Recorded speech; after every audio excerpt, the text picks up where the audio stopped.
Welcome all to my today's lesson. I hope you all are well by the grace of Almighty. This is me, Anwar Hussain. Once again, I am in front of you with a new session of board question solution class on completing sentence.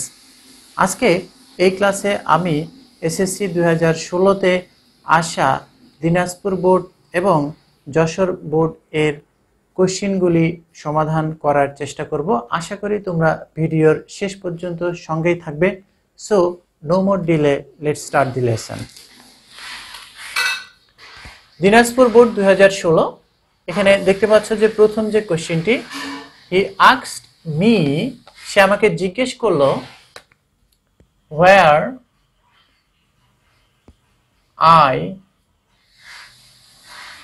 had gone, অর্থাৎ আমাকে জিজ্ঞেস করলো যে আমি কোথায় গিয়েছিলাম।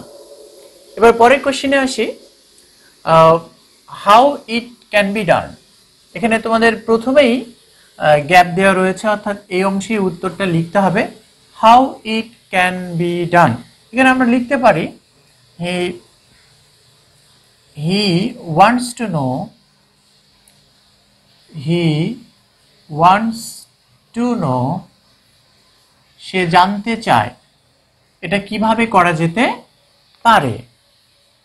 এবার আমি পরের কোশ্চেনে আসি, hardly had he started for school, সে স্কুলের উদ্দেশ্যে যেতে না যেতেই এখানে পরবর্তী ক্লজটা লিখতে হবে। তবে এই সংক্রান্ত একটা নিয়ম আছে, সেটা আগে তোমাদের বলে নিই।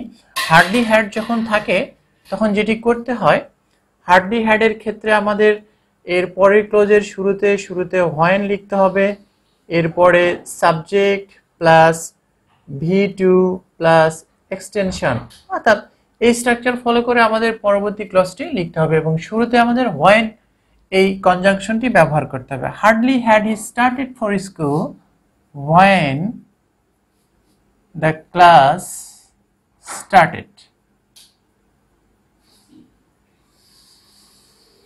অর্থাৎ সে স্কুলে যেতে না যেতেই ক্লাস শুরু হয়ে গিয়েছিল।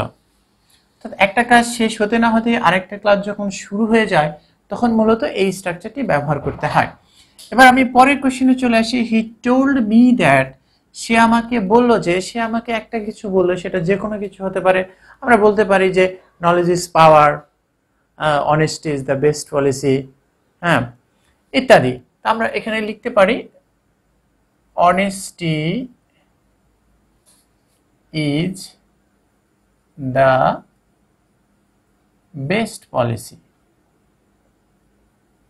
সততাই সর্বোৎকৃষ্ট পন্থা। এখানে ইচ্ছা মতো আমরা যে কোনো একটা বাক্য লিখলেই হবে অ্যাকর্ডিং টু মিনিং। এবার আমি দিনাজপুর বোর্ডের লাস্ট কোশ্চেনে চলে এসেছি, দেয়ার ইজ এ ওয়ে। এটা মূলত একটি প্রবাদ, এর শুরুতে যে অংশটুকু আগে থেকে ফিক্সড করা আছে সেটি লিখতে হবে। এখানে নতুন করে আমাদের বানানোর কোনো সুযোগ নেই। আমরা জানি যে ইচ্ছা থাকলেই উপায় হয়।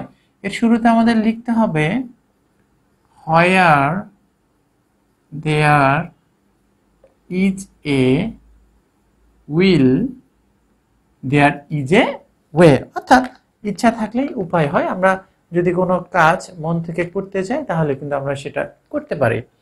এবার আমি পরের বোর্ড কোশ্চেনে যাব। এটা যশোর বোর্ড 2016 তে এসেছে এসএসসি পরীক্ষায়।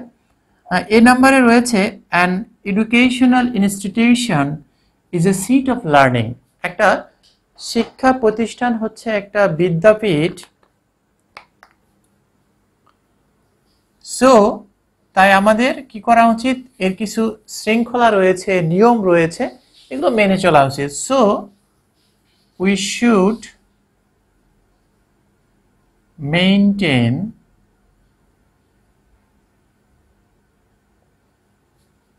ইটস রুলস, এই শিক্ষা প্রতিষ্ঠানের যে নিয়ম রয়েছে এগুলো আমাদের কিন্তু মেনে চলা উচিত। এবার আমি পরের কোশ্চেনে যাই, it should B a peaceful place, এটা একটি শান্তিপূর্ণ জায়গা হওয়া উচিত যাতে করে শিক্ষার্থীরা নিয়মিত বা কোনো রকম সমস্যা ছাড়াই পড়াশোনা চালিয়ে যেতে পারে। It should B a peaceful place where, যেখানে where the students the students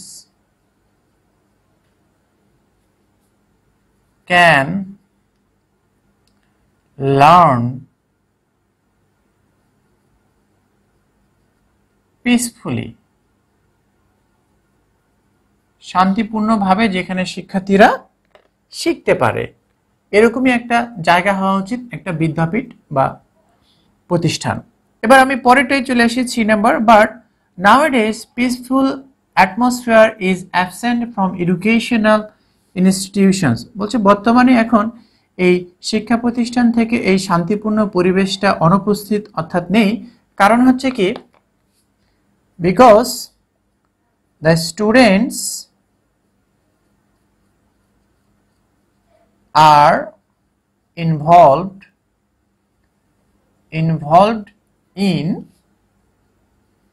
politics। কারণ শিক্ষার্থীরা এখন দেখা যায় যে রাজনীতিতে যুক্ত, এবং রাজনীতিতে যুক্ত হলে নানা রকম সহিংসতা, অশান্তি, বিশৃঙ্খলা দেখা দেয়। এই কারণে এখন শিক্ষা প্রতিষ্ঠানগুলো থেকে এই শান্তিপূর্ণ পরিবেশটা অনুপস্থিত হয়ে গেছে, অর্থাৎ এখানে আর এরকম পরিবেশ পাওয়া যায় না। এবার বলা হচ্ছে লাস্ট ডি নাম্বারে, দ্য স্টুডেন্টস হু এখানে আমরা লিখতে পারি ডু পলিটিক্স, অর্থাৎ যে সকল শিক্ষার্থীরা, যে সকল শিক্ষার্থীরা এরকম রাজনীতি করে, can not make a good result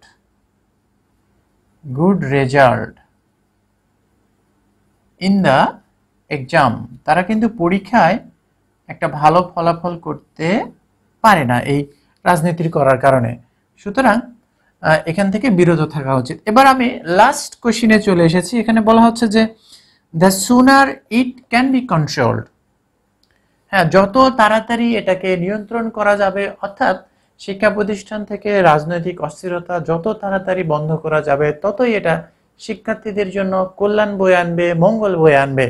এখানে তোমরা খেয়াল করো যে দিয়ের পরে কিন্তু একটা কম্পারেটিভ ডিগ্রি রয়েছে, তাই এখানে আমি যে ক্লজটা লিখবো সেটাও এরকম দিয়ের পরে কম্পারেটিভ ডিগ্রি দিয়েই লিখতে হবে। যত তত বোঝাতে মূলত এই কম্পারেটিভ এভাবে ব্যবহার করা হয়। সেক্ষেত্রে আমরা এখানে লিখতে পারি দ্য বেটার, তত ভালো হবে, the better it will be for the students। এটা শিক্ষার্থীদের জন্য তত ভালো হবে, এবং শিক্ষার্থীদের জন্য ভালো হলে এটা সর্বোপরি দেশ ও রাষ্ট্রের জন্য ভালো হবে। Dear viewers, I hope you have got some clear conception, clear idea about these two board questions.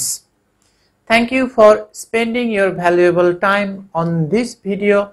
If this video helps you a lot, please let me know by comments and share it to your near and dear ones. I hope to meet you soon with another lesson.